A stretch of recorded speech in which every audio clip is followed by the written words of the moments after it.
नमस्कार सर्व महाराष्ट्रातील तमाम मराठा बांधवांना राम राम, जय शिवराय। अरे हीच सरकार संविधान बदलायची भाषा करणारी, हीच लोक रात्रीच खेळत आली शपथ घेणारी लोक, हीच लोक मतामध्ये हेराफेरी करणारी लोक, ही लोक आपल्याला आरक्षण देऊ शकतात विरोधात असताना दुसऱ्या सरकारवर टीका करणारी आणि आरक्षण मिळेल अशी सांगणारी हीच लोक आज आपल्याला आडवी येत आहेत। हीच लोक कायदा कानून कोर्टाचा धाक दाखवत आहेत। म्हणून मित्रांनो, यांच्या भूल थापाला बळी न पडता आपण आपल्या अस्तित्वासाठी, आपल्या मुलांबाळांसाठी, आपल्या भवितव्यासाठी आपल्याला पुढे येण्याची गरज आहे। एकत्र येणं अत्यंत गरजेचं आहे। शिवाजी महाराजाच्या नंतर जर कुणी एकनिष्ठ माणूस असेल तो आदरणीय जरांगे पाटील साहेब।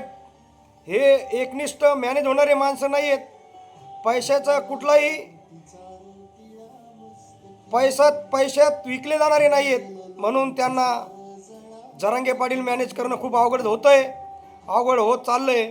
म्हणून मराठ्यांनो, आपली पब्लिसिटी, आपली लोकसंख्या 60% असतानाही, महाराष्ट्रात हा सगळ्यात मोठा वर्ग असतानाही आपल्याला भीक मागायची वेळ येते।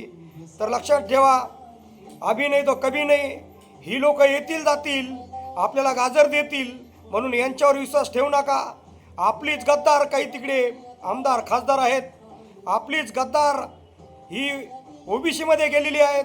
पण आपल्याला जर न्याय मिळत नसेल तर आपल्याला हातात तलवार घ्या आणि अन्य अत्याचार भ्रष्टाचारासाठी एकत्र या, ही शिवरायांची शिकवण आहे।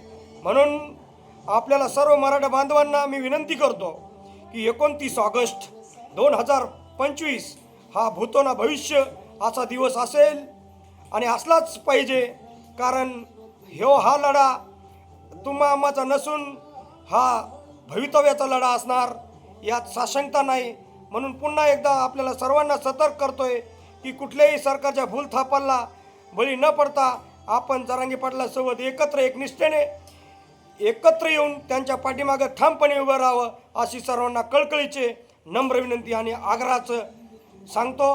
जय हिंद, जय महाराष्ट्र।